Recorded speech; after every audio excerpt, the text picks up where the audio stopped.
14 Februari ini kan nanti harus jualan lagi, meyakinkan masyarakat lagi itu kan ya. Nah kira-kira apa sih program yang mau ditawarkan kembali untuk kemudian masyarakat ini mau milih kembali?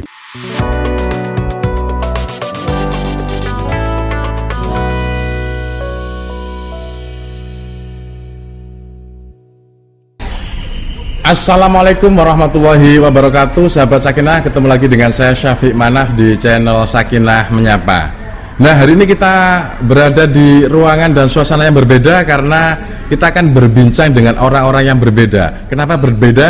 Karena beliau-beliau ini adalah orang yang luar biasa dan orang yang spesial. Langsung saja kita sapa 3 anggota Dewan Perwakilan Rakyat daerah kita yang saat ini sudah bersama kita.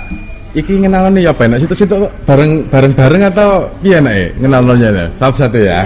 Kenalkan sendiri apa tak kenalkan ini enaknya? Perkenalan sendiri. Oke, perkenalan sendiri. Monggo kayaknya diskusi ya. Oke, dari sana aja kayak gitu. Ya, perkenalkan nama saya Eka Septia Juniarti. Alhamdulillah di periode 2019 sampai 2024 nanti berada di fraksi Partai Kebangkitan Bangsa dan insya Allah akan mencalonkan ulang di tahun 2024 nanti. Oke, ini panggilan akrabnya Mbak Eka. Iya. Ini dari Partai PKB. Iya. Dapilnya mana Mbak? Dapil 2, Mojokerto 2, Jatirejo, Gondang, Pacet, Trawas. Oke, itu Mbak Eka. Yang kedua ini orang yang kayaknya sudah nggak patek asing lah ya. Ini ibu kita Bu Puji Setia Puji Lestari, Ketua PDIP Kabupaten Mojokerto. Monggo Bu diperkenalkan mungkin Bu. Assalamualaikum warahmatullahi wabarakatuh. Nama saya Setia Puji Lestari. Saya DPRD Kabupaten Mojokerto periode 2019-2024. Kebetulan saya akan bertarung kembali di Dapil 3 Kecamatan Suko, Trowulan Puri.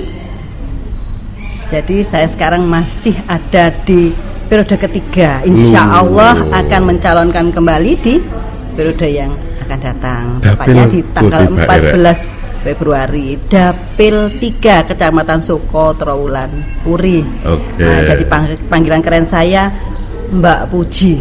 Terima kasih. Assalamualaikum warahmatullahi wabarakatuh.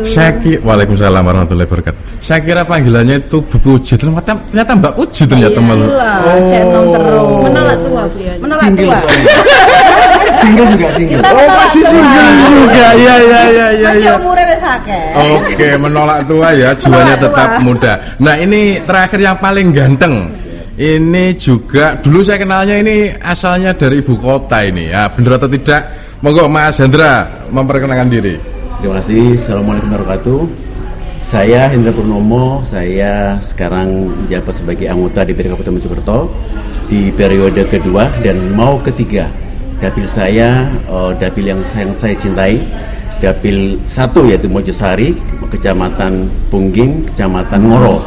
Jadi 3 kecamatan itu adalah yang akan saya suarakan di pemerintahan Kabupaten Mojokerto. Oke. Itu terima kasih. Nah, itu tadi dapilnya Mas Hendra ini dapil 1, ya. Bu Puji dapil 3 dan Mbak Eka dapil 2. 1, 2, 3. Nah, kok ya pas dapilnya beda-beda gitu ya. Periodenya pun juga sama. Oh iya 3, 2, 1. Oh, ini periode ketiga, periode kedua. Iya. Ini periode wah, pas kabeh ketok hari ini. Nah, ini adalah para wakil kita yang selama ini menjadi saluran aspirasi kita yang ada di Dewan Perwakilan Rakyat Daerah Kabupaten Mojokerto. Nah, mereka ini Mbak dan Mas ini akan kembali bertarung di 14 Februari mendatang. Kayaknya sudah banyak ya wajah-wajahnya di pinggir-pinggir jalan kayaknya ya. Banyak sekali.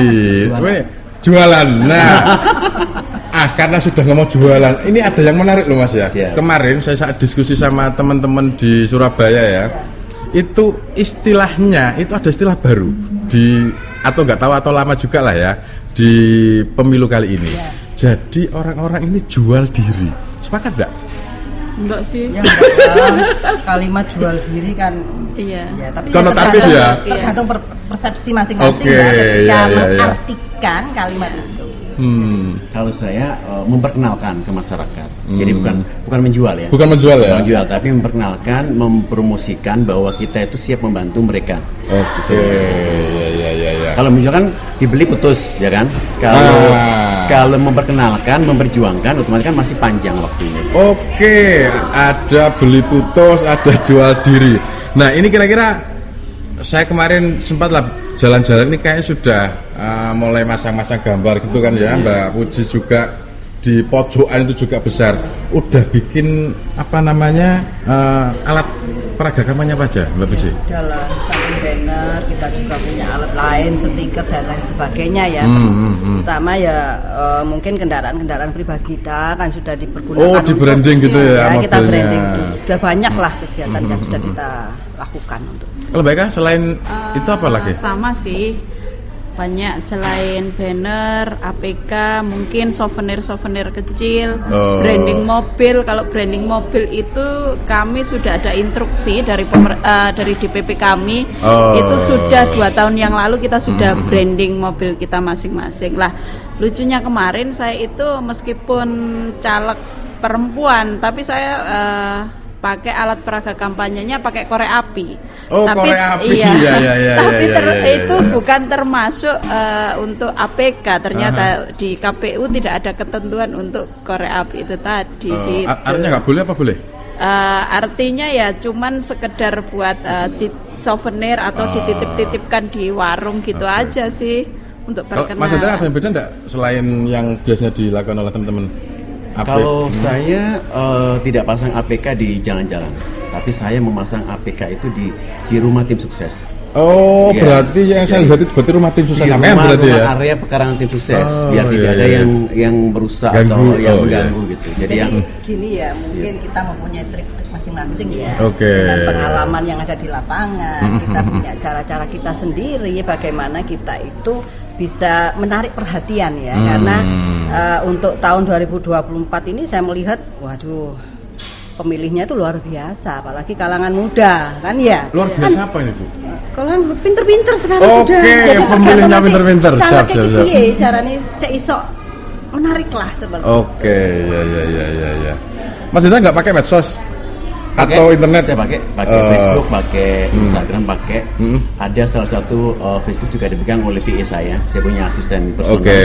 Jadi mereka bisa bantu apa yang saya lakukan. Saya branding untuk kegiatan, visi misi itu semua ada di personal asisten saya. Jadi mereka siap bantu untuk mempromosikan saya. Pakai apa aja Mas? FB, Facebook, Instagram, kemudian status WA ya kan? Oke, status WA. Dan beberapa tim sukses saya itu kalau pada saat saya branding suatu kalimat atau kata-kata itu pasti mereka broadcast ke seluruh tim-tim saya. Oke, kalau ini sudah jalan semua. Mbak Eka sama Mbak Eka pakai medsos juga? Pakai paling banyak di Facebook dan Instagram itu.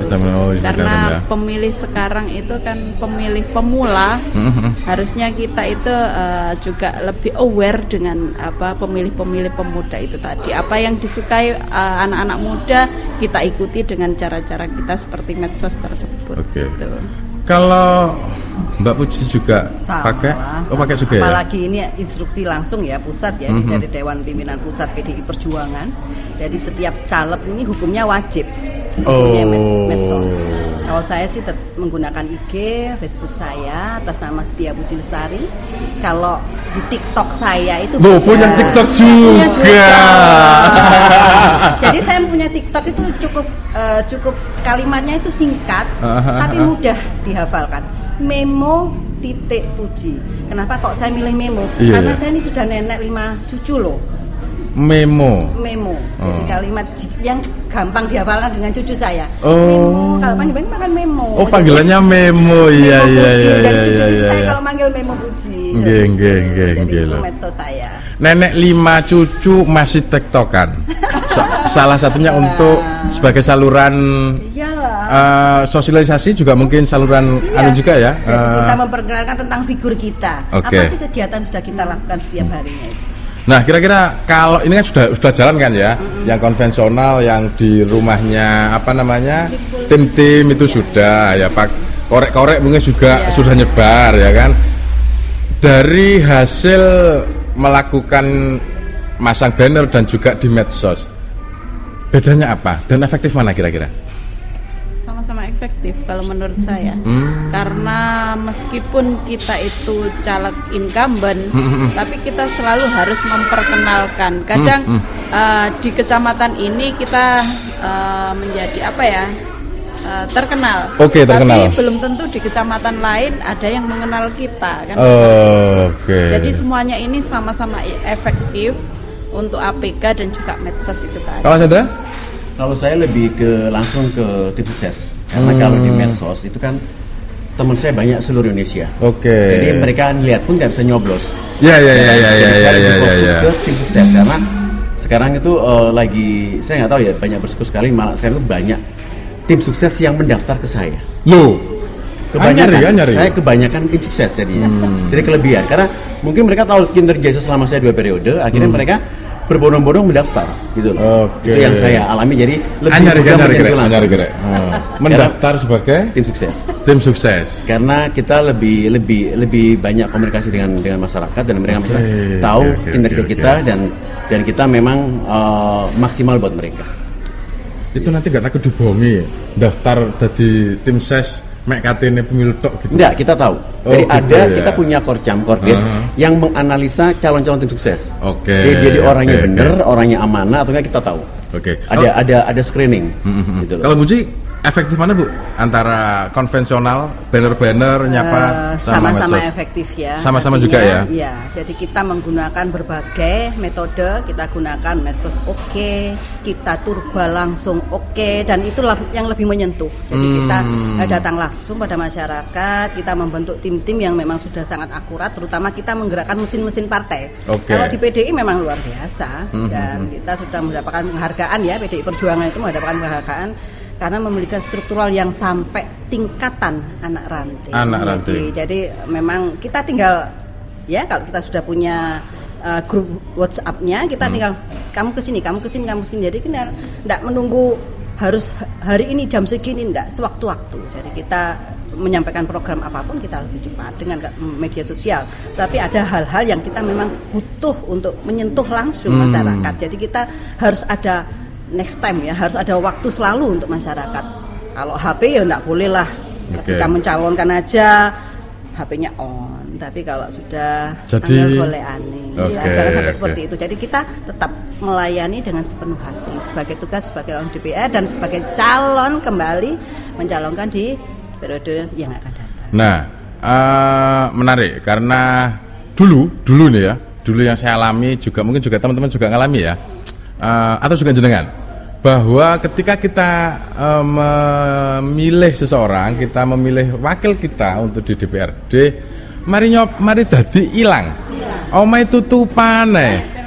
Nah, dari hasil penelitian baik oleh internal penyelenggara pemilu maupun juga dari beberapa lembaga kampus, itu akhirnya yang menjadikan masyarakat itu pragmatis, ya kan? Sementing jual putus kalau kata sampean tadi Mas Hendra ya. Nah, kira-kira sudah nyiapkan belum untuk itu? Jual putus tadi. Kalau saya sih enggak gitu ya Mas.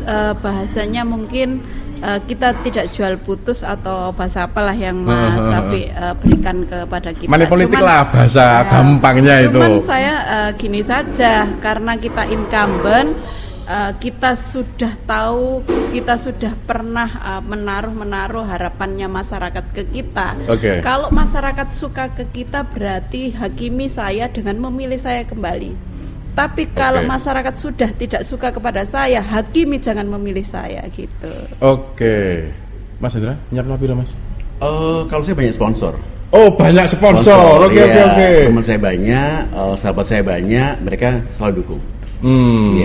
Jadi mereka kalau mereka berbagi pun itu ya pasti mereka support dari karena mereka karena kesetia kawan sama saya. Oh, artinya dengan banyak kawan ini supporting bahkan sampai tidak hanya kemudian mengajak orang ya, tapi juga nukopi wong-wong. Ya, intinya begitu. Itu pasti ada mereka. Oke. Banyak sponsor kalau saya. Banyak yang cinta sama saya. Oke. Ya. Menarik ini. Kalau Bu Puji? Kalau saya tetaplah ya, namanya kita memiliki komunitas, kita memiliki mesin partai, jadi ya simpul-simpul itulah kita all out kan untuk bekerja. Tapi yang tadi disampaikan money politik ya, kalau dikatakan money politik tidak kalau bagi saya ya, karena kita bekerja mesin ya, kita ibaratkan mesin ya, mesin kendaraan itu akan bergerak ketika ada bensinnya, ketika ada solarnya atau BBM-nya. Jadi kok tanpa hal itu ya tidak mungkin lah. Jadi ini yang harus kita cermati bersama, mana yang dikatakan money politik, mana yang dikatakan operasional atau BBM seperti tadi. Mesin politiknya partai. Mesin politiknya partai. Betul sih, kemarin saya waktu ngobrol juga sama Ketua KPU dan anggota Bawaslu Kabupaten Mojokerto. Money politik kalau di Mojokerto itu kayaknya ada, tapi secara formal, secara juridis tidak ada, karena belum pernah ada yang ditangkap, dilaporkan kan money politik. Tapi dengar nggak? Teman-teman jawab nggak? Dengar nggak kalau ada money politik? Dengar nggak? Jawab bentar, dengar nggak? Enggak ya? Aku ini berarti kupingku sih ketawa. Nah, boleh diminum ya? Monggo. Oh iya, monggo. Iya. Aku yang ngelai, tak ngebisik nek ngono rek ya. Mas Hendra poso iki rek. Iya. Ngapunten lho nggih. Ya. Siap. Ini tirakat beliaunya menjelang pemilihan. Nah, kalau Kalau salah niat. Oh, kalau salah niat atau niatnya mau nyari lagi tuh. Banyak. Yang daftar kayaknya banyak. Nah, boleh dipromosikan ini Mas. Mas Hendra ini lagi sendiri ya. Kalau ada yang lagi pengen dampingi, monggo. Rumahnya di Mojosari. Monggo tapi banyak syaratnya. Oke. Sampai Japri dewe lah ya nanti ya. Oke. Nah, soal pendidikan politik nih. Ini kan tadi ngomong soal money politik, ngomong soal mesin partai ya, ngomong pemberdayaan. Sebenarnya kalau menurut teman-teman yang jadi anggota dewan ya, sudah jadi wakil rakyat, sistem yang hari ini tuh sudah baik atau belum? Kemudian idealnya gimana sih? Monggo, siapa dulu? Sistem pemilihan hari ini Ya dipilih langsung dari masyarakat atau gimana? iya, artinya yang sistem pemilu model melalui partai, kemudian nomor urut nomor ditentukan partai. Ya yang pemilu kita alami hari ini. Iya. Itu jawab, ya? Sudah ideal atau ada yang lain yang kalau sekarang kita sudah ideal ya, karena partai pemerintah juga memberikan aturan bahwa nomor urut sebenarnya tidak prioritas, karena yang penting adalah suara terbanyak. Oke, suara kan? terbanyak. Kalau periode beberapa tahun yang lalu itu pasti kan ada penentu suara nomor 1 pasti jadi kan gitu. Kalau sekarang tidak, jadi walaupun nomornya 1 atau nomor 10, kalau suara yang terbanyak itu bisa menang di election ini gitu kan. Dan sekarang masyarakat juga bisa menilai. Masyarakat pinter dan mereka KPU dan Bawaslu juga menyampaikan banyak aturan-aturan yang disampaikan ke masyarakat, dan mereka kan lebih paham karena banyak pemilih 60% itu adalah pemilih pemula. Dan mereka sangat antusias sekali ingin mencari calon-calon yang akan membantu mereka di kehidupan di masa datang. Saya kira itu. Jadi sekarang sudah ideal pemerintah memberikan aturan dan partai juga melaksanakannya itu. Oke. Kalau menurut Mbak ini gimana sistem politik hari ini?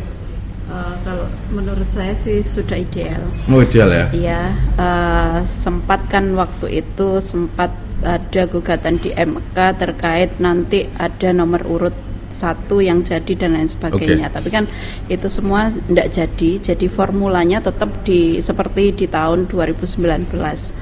Terus terkait nomor urut partai dan lain sebagainya, kalau di partai kami itu sesuai apa yang diamanatkan oleh DPP Partai Kebangkitan Bangsa seperti itu. Jadi karena kami adalah kader partai, apapun yang diputuskan oleh DPP kami pasti akan menjalankan tugas tersebut seperti itu. Bu Puji, ada yang lain? Kalau bilang kalimat ideal, kita bicaranya gini aja lah. Semua kembali pada partai ya, kesiapan partai. Jadi ketika partai itu sudah menyiapkan semuanya, komponen-komponen yang ada di bawah, baik itu sistem yang didengungkan terbuka atau tertutup, kita sudah siap aja lah, kita enjoy aja.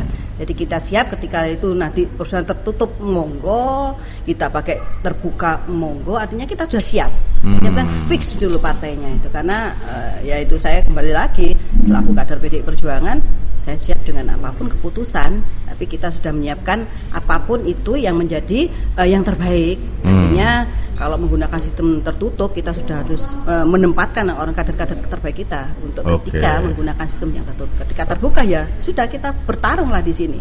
Itulah bedanya pertahanan yang kuat. Kita enjoy aja. Enjoy nah, aja. Itu pertanyaannya begitu. 3 periode mau keempat, 2 periode mau ketiga, Insya Allah. Satu mau kedua. Nah, berarti kenapanya enak nih jadi dewan. Kok mau maju-maju lagi nih? Gimana?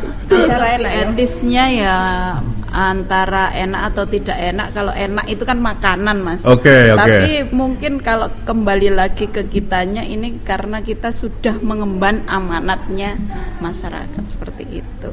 Enak tak ngemban masyarakat itu, Mas? Amanat. Kalau saya suatu kebanggaan. Suatu kebanggaan, suatu prestis, suatu apa ya? Karena bagi saya pribadi semua sudah cukup. Tinggal tugas kita di masyarakat adalah membantu masyarakat. Secara ekonomi materi saya sudah cukup. Kalau untuk anak saya sudah cukup, segala macam sudah cukup. Jadi tujuan saya hidup ya saya bermanfaat untuk masyarakat. Bermanfaat untuk orang banyak bermanfaat. Kita sering bantu masyarakat juga. Pasti kita bantu kalau mereka betul-betul butuh bantuan dan mereka betul-betul orang yang layak dibantu. Gitu. Apalagi mungkin saya dan Mas Hendra ini adalah komisinya komisi 4. Kalau orang-orang menyebutnya komisi surga, karena di situ pasti banyak sekali polemik-polemik yang dirasakan oleh masyarakat seperti dulu istilahnya kesra itu lah ya. Kesehatan, sosial, pendidikan pasti sangat banyak masalah sekali ya. Kompleks lah. Banyak masalah, Mbak Puji. Ya gini ya, aku kembali pada pertanyaan tadi Masnya ya. Enak gak enak? Dikatakan enak ketika kita bisa menyelesaikan tugas kita dengan baik sebagai seorang anggota legislatif yang notabene adalah perwakilan rakyat. Jadi harus benar-benar mengemban amanah rakyat, kan seperti itu. Gak enak ya, kita kan juga sibuk ya. Jadi kita harus bisa memanage waktu dengan baik untuk keluarga, anak cucu, kurang untuk partai kita, belum lagi untuk masyarakat. Nah di sinilah kadang kita merasakan kita kadang ya capek, waktu untuk merawat diri kita sendiri kadang ya kurang gitu lah. Jadi plus minus lah, semua capek kembali pada nawa itu. Nawa itu semua itu kembali pada nawa itu, kita niati semua dengan ibadah, untuk ibadah. Insya Allah semua akan berjalan dengan baik. Tapi kembali juga ke pribadi orangnya. Tadi kan bilang kan ada habis kan pilihan hilang itu bilang. Maka menilai kalau pribadinya memang seperti itu, sebenarnya kalau memang pribadinya baik dan terwakil akan selalu baik. Dan akan terpilih kembali insya Allah. Oh iya, saya baru ingat. Ketiga beliau ini nomor 1 semua ya? Nomor 1 semuanya. Kesayangan partai. Nomor 1, nomor 2, nomor 3 partainya. Cocok juga kan? Nomor partainya. Tapi untuk pencalekannya kita nomor 1 semua. Karena disayang partai kita. Iki berarti insyaallah barokah rek ngobrol iki. Lah opo enggak kemarin enggak nyongkol loh ya, nomor partainya 1, 2, 3 ya kan ya. Terus kemudian periodenya ini periode pertama, kedua juga ketiga loh ya. Pas kabeh alhamdulillah. Berkah. Rek banca ono rek.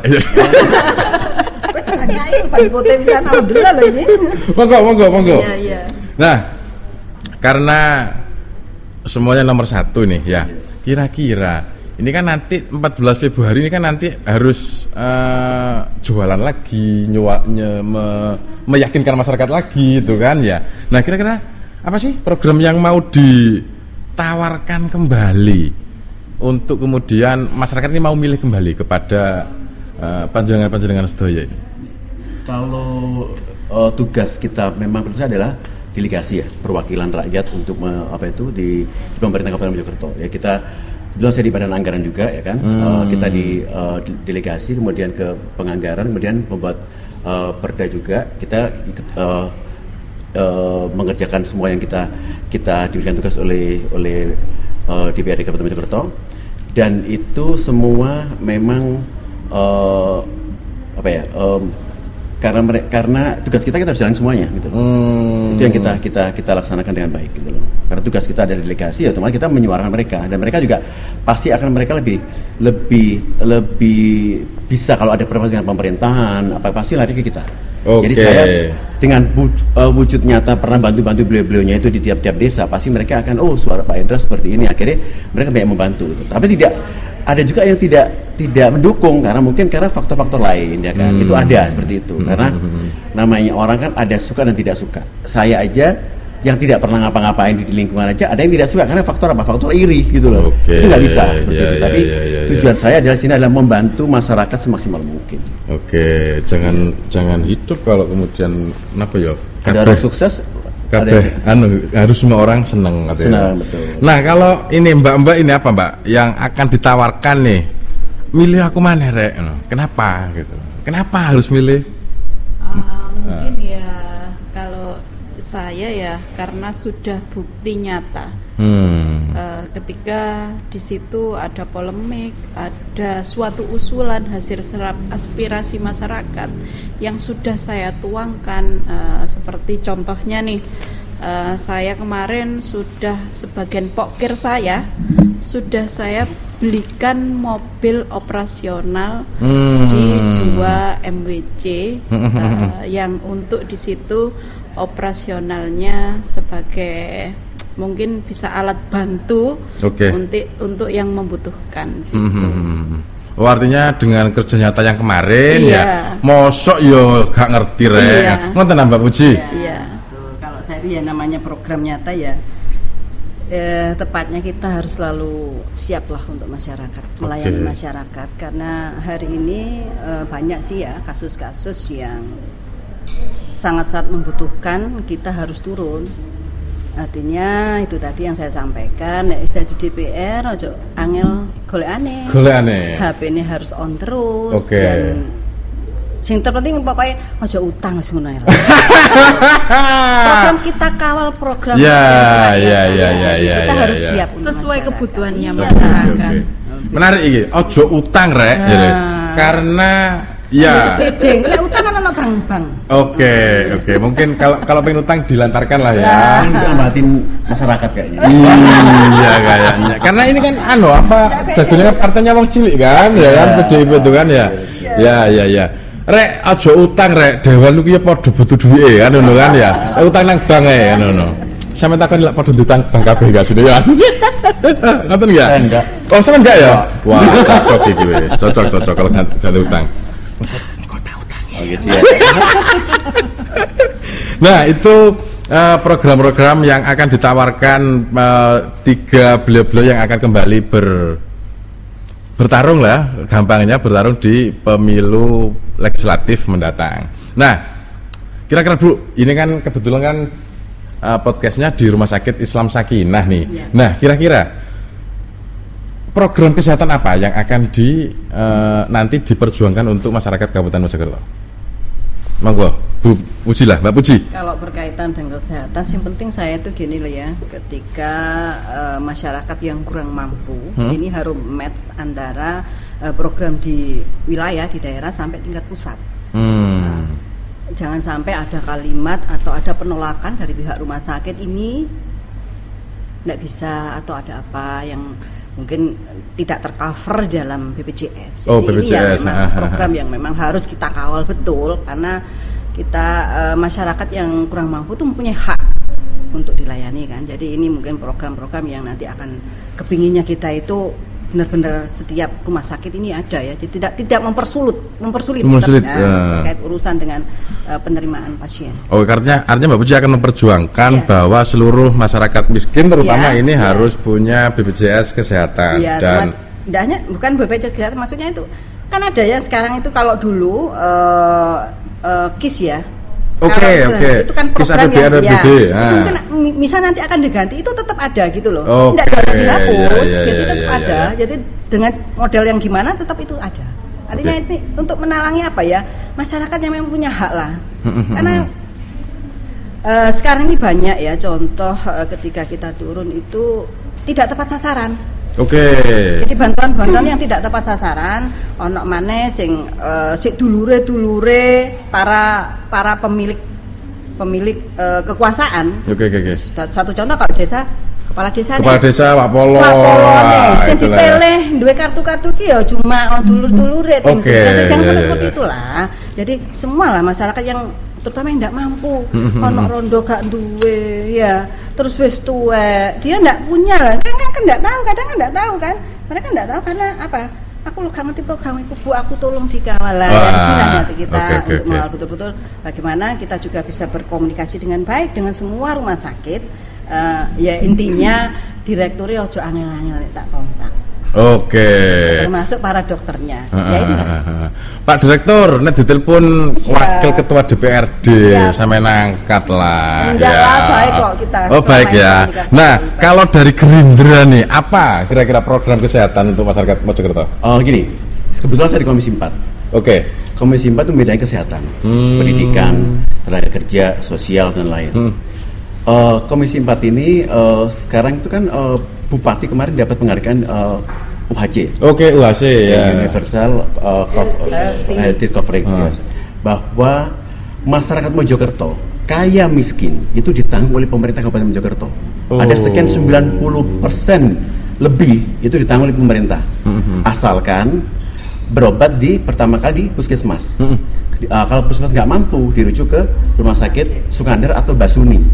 Ya, itu programnya UHC. Ya. Semua ditanggung kecuali kalau yang punya BPJS tenaga kerja, BPJS apa tuh kesehatan mandiri itu beda. Dia bisa memilih. Tapi kalau seluruh masyarakat Mojokerto 99% kaya miskin yang mau berobat di kelas 3 saat ini itu digratiskan. Nah, memang banyak ada kartu KIS yang mati, makanya pilih saya bisa mengaktifkan. Jadi kan kalau KISnya mati, banyak tim-tim saya, warga saya yang kalau KISnya, Pak ini KISnya kok mati, coba hubungi saya, pasti hubungi saya. Saya dengan mudah berkomunikasi dengan kesehatan, itu langsung lebih cepat aktifnya. Gitu loh. Makanya sebenarnya itu program kesehatan ini sudah dijamin oleh pemerintah Mojokerto, harus dibayarkan, dan itu udah kewajiban dan hak masyarakat, kewajiban pemerintah Mojokerto dan hak masyarakat Mojokerto untuk menerima fasilitas. Terjamin semuanya. Jadi nggak usah khawatir. Kalau seandainya mau berobat, mau sakit pun itu nggak usah khawatir, langsung. Tapi kalau bisa jangan sakit lah. Tapi semua harus punya jaminan. Jadi saya bilang ke warga-warga saya juga di Dapil 1 juga bahwa kalau saya akan menjamin mereka, kalau mereka kesulitan soal kesehatan, karena saya di Komisi 4 dan program ini harus disambil masyarakat. Karena banyak di pasar tidak tahu bahwa program ini ada di Kabupaten Mojokerto. Ini memang baru tahun ini kan ya? Akhir tahun kemarin. Akhir tahun 2022 itu sudah mulai ya? Bupati dapat penghargaan dan dianggap oleh BPJS itu mampu Mojokerto mengcover seluruh kebutuhan kesehatan Kabupaten Mojokerto. Nah, ini sekaligus mungkin sosialisasi sampean sing warga Kabupaten Mojokerto duwe gak duwe duit, punya BPJS tidak punya BPJS ya. Kalau sakit dan berobat ke puskesmas itu jangan khawatir tidak dilayani, gitu ya. Itu harus dilayani. Nah, nek sampean gak dilayani, ya sampean ngontak Mas Hendra iku mang ya. Sampean ngontak Mas Hendra. Tapi kalau yang lapor di luar Dapil 1 gimana, Mas? Ya, nanti bisa. Tetap bisa. Mas Hendra ya. Nah, ini kalau punya nomornya. Asalkan punya nomornya. Golek ya. Nah, kalau dari PKB, kira-kira apa program kesehatan yang akan disampaikan? Ya, Mas, mungkin kalau kita di legislatif itu beda dengan bupati yang di situ mempunyai visi dan misi untuk kesehatan ke depannya. Tapi yang saya titik beratkan di sini yaitu ketika eksekutif sudah mengambil langkah untuk kita UHC, mohon masyarakat ini ketika kebijakan itu sudah diambil, masyarakat jangan sampai ini ada seperti kemarin 93.000 PBI APBD yang dinonaktifkan karena tidak ada kecukupan anggaran. Ini saya tidak mau terjadi, minta tolong sekali untuk eksekutif ini khususnya bupati ketika sudah mengambil kebijakan seperti ini harus diukur kecukupan anggarannya sampai di mana, harus terukur dan terarah, jangan sampai masyarakat kita itu terlantar. Karena saya kemarin sempat, karena di sini Sakinah kan pokoknya pakai KTP saja bisa berobat di seluruh Kabupaten Mojokerto kan gitu. Di seluruh rumah sakit yang berada hanya di KTP Kabupaten bisa Mojokerto. berobat. Beberapa kali saya merujuk ke Sakinah, itu sudah responnya enak banget di Sakinah. Terus dari Dinas Kesehatan juga aware juga ketika kita sudah ngerujuk seseorang atau pasien. Tapi ketika kemarin di bulan Juli dan Agustus ini karena kecukupan anggarannya tidak ada, akhirnya masyarakat kita terlantar. Oh iya. Kalau sekarang gimana? Masih terlantar enggak ini hari ini? Kayaknya sudah tidak ada anggaran juga. Terus sudah tidak ada. Gimana Bu? Ada di Januari. Jadi itu tadi yang dititik beratkan ketika eksekutif sudah mengambil kebijakan, komposisinya harus jelas. Oke. Harus terukur, terarah sampai bulan Desember. Menarik loh kira. Kalau harapan saya sih sebenarnya kalau main kesehatan prioritas utama. Oke. Eksekutif bupati harus memposkan anggaran sekian 60 miliar ya kalau saya. Itu harus terlunasi. Tapi ternyata eksekutifnya tidak memberikan semuanya. Karena memang kebutuhannya banyak, kami memahami ya kan. Tapi memang ini kan baru awal tahun pertama, jadi untuk penyesuaian. Pada next berikutnya harapan kami semua pasti akan ada anggaran, jangan diotak-atik. Karena masyarakat ini pasti ada sakitnya, gitu loh.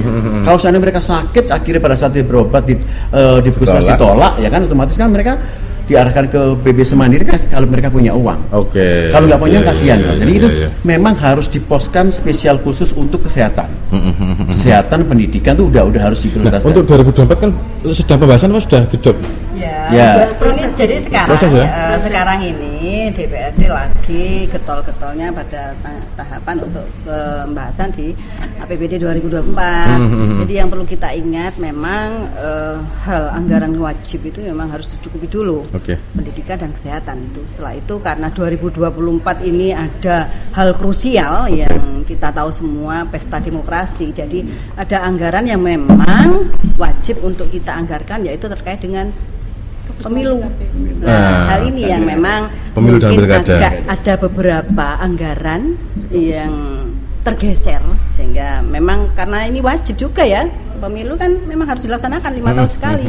Jadi ini mungkin ada sedikit yang beberapa anggaran yang digeser seperti itu.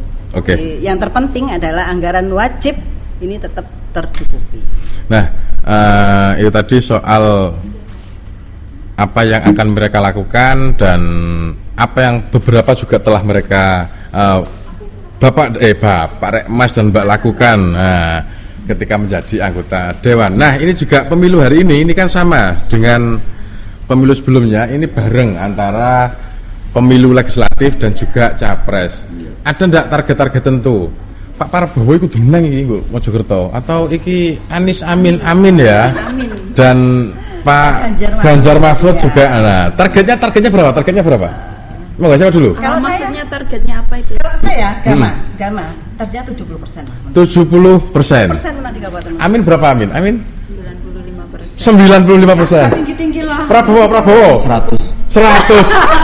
Saya hitungan 100. Oke. Kalau kita punya harapan maksimal. Oke. Seperti itu. Karena dari sekian periode ya kan. Sekarang kan beliau Pak Prabowo belakangan dari Gerindra juga, jadi mungkin udah waktunya ya. Boleh naik sekarang kan dengan bergabungnya Gibran masuk, maka saya paham mereka banyak masyarakat yang puas dengan kinerja Pak Jokowi sebagai Putra Presiden kan. Otomatis ini insya Allah mungkin di tahun periode 2024 ini insya Allah Prabowo di pintu kemenangan, saya kira itu. Dan target kita di DPRD ya harus maksimal, harus suara itu bisa minimal masuk di kursi pimpinan. 10 berarti targetnya. Ya insya Allah 10. Insya Allah. Targetnya tadi Pak Hendra nyampaikan 100%.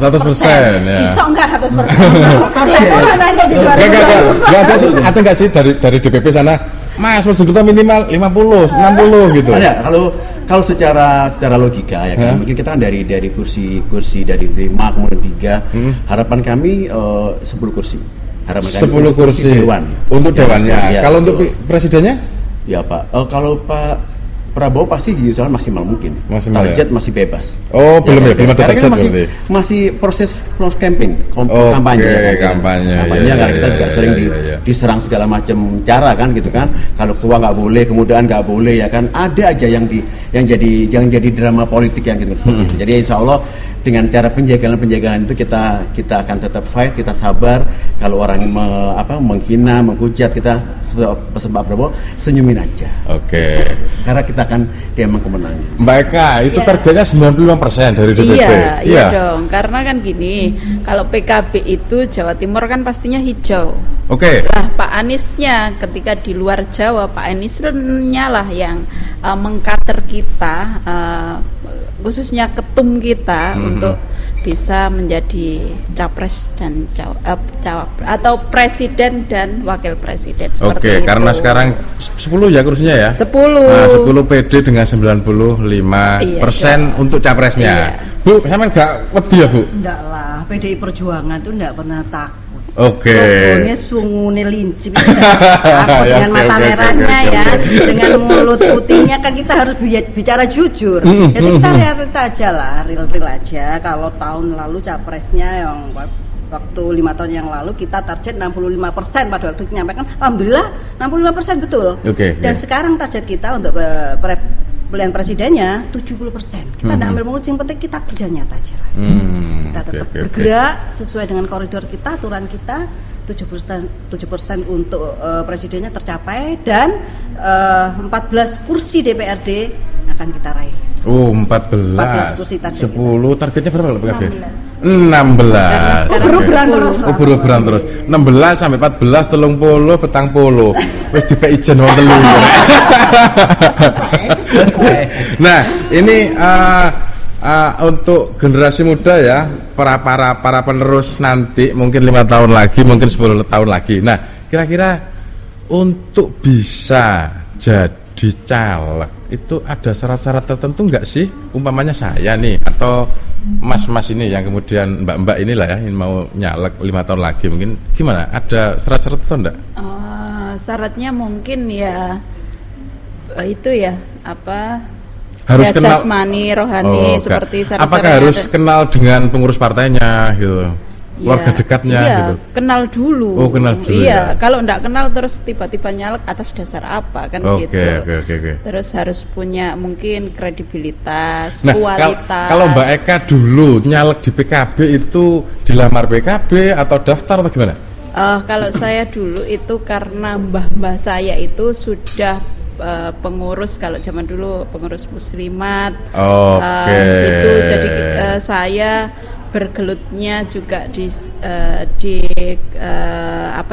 Nahdlatul Ulama lah. Terus suami juga pengurus Nahdlatul Ulama. Terus mungkin ya dilirik atau gimana ya untuk dilamar apa daftar? Dilamar lah. Dilamar ya, dilamar. Oke. Dilamar oleh partai PKB. Iya. Kalau di PDI gimana? Kalau PDI syaratnya satu, sebagai warga negara Republik Indonesia sebenarnya, khusus memiliki ideologi Pancasila dan Undang-Undang Dasar. Itu yang terpenting di situ. Dan yang berkaitan dengan syarat-syarat lain ketika menjadi pengurus ya, terpenting kuncinya di dua itu aja dulu. Jadi negara kesatuan Republik Indonesia mempunyai ideologi Pancasila dan Undang-Undang Dasar. Kalau saya ingin nyalek di PDI, apa yang harus saya lakukan kira-kira? Kenapa? Kalau saya ingin nyalek di PDI nih umpamanya, atau sahabat-sahabat Sakinah nih, saya harus gimana? Harus daftar? Ngurus KTA aja lah. Oh, ngurus KTA. Itu di mana? Di kantor partai. Di kantor partai ya. Atau cukup aja nanti masnya kirim KTP-nya, foto diri, saya urutkan, selesai. Jadi kita di kantor. Gampang kok, gampang. Ngurus KTA itu. Kalau mau tanya dulu Mbak Puji ini gimana nyalek, kayaknya nggak relate ya, nggak relevan kayaknya. Sudah berapa tahun di PDI kan? Saya itu di PDI Perjuangan sejak 99. 99. Jadi memang mbah-mbah niku PNI Marhen. Oke, PNI Marhen. Ya. ada garis keturunan juga lah. Gitu.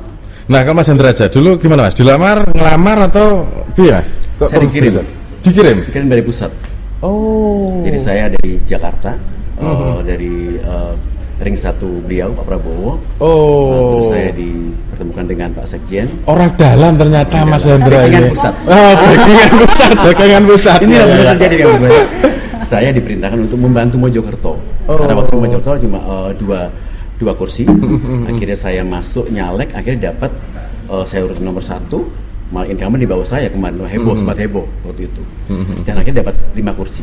Mungkin beliau punya rencana lain buat saya, tapi yang jelas saya ingin bekerja semaksimal mungkin. Kalau terkait masalah pemuda-pemuda ingin gabung ke Gerindra, itu banyak sayap-sayap partai.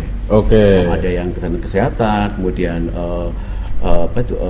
tentang olahraga, itu banyak bisa gabung. Ya. Daftarnya di mana? Ada di kantor kita di Mojokerto ada. Pasti tiap partai pasti punya kantor dan itu bisa didaftar di situ. Jadi untuk generasi muda, generasi apapun lah, Bu milenial, Bu Z, Bu Alpha, aku gak seneng sih untuk dikotomi itulah ya. Kalau pokoknya bisa hubungi saya. Itu bisa hubungi beliau-beliau ini ya. Mbak, Mas, aku kepingin berkontribusi di partai, pengen belajar gitu. Silakan hubungi Mbak-mbak dan Mas-mas ini atau ke kantor partai masing-masing yang terdekat ya. Ada di kecamatan, mungkin juga sampai kenal pengurus partainya di desa masing-masing. Kayaknya ada kan juga kan ya? Ada. Nah, itu juga ada, gitu. Nah, itu bisa hubungi mereka. Nah, ini pertanyaan terakhir karena mereka ini suwibu ya. Saya curi waktunya. Pertanyaan terakhir. Ini yang agak kayaknya kayaknya. Kalau nanti ternyata tidak jadi di 2004, gimana Mas? Insya Allah jadi, harus yakin. Kalau saya ya, semua jabatan Allah yang ngatur ya. Artinya kita yakin aja kita jadi. Tetapi kembali pada qadar ya. Ketika kita siap aja lah. Artinya apa? Karena kita berkiprah di DPRD ini niatnya kan hanya mengabdi untuk masyarakat. Jadi kita sudah siap dengan segala hal. Siap bahkan kalah. Siap kalah, siap sangat menang. Mbak, kalau kalah nanti gimana Mbak? Ternyata mereka memilih calon lain dari PKB umpamanya. Positif aja lah, karena usaha tidak akan mengkhianati hasil. Usaha tidak mengkhianati hasil. Kenapa pertanyaan ini penting? Ya, biasanya nanti menjelang bulan Februari itu rumah sakit termasuk Sakinah, bener ya? Rumah sakit jiwa gitu ya. Nah, itu biasanya ada yang meminta untuk meriksa.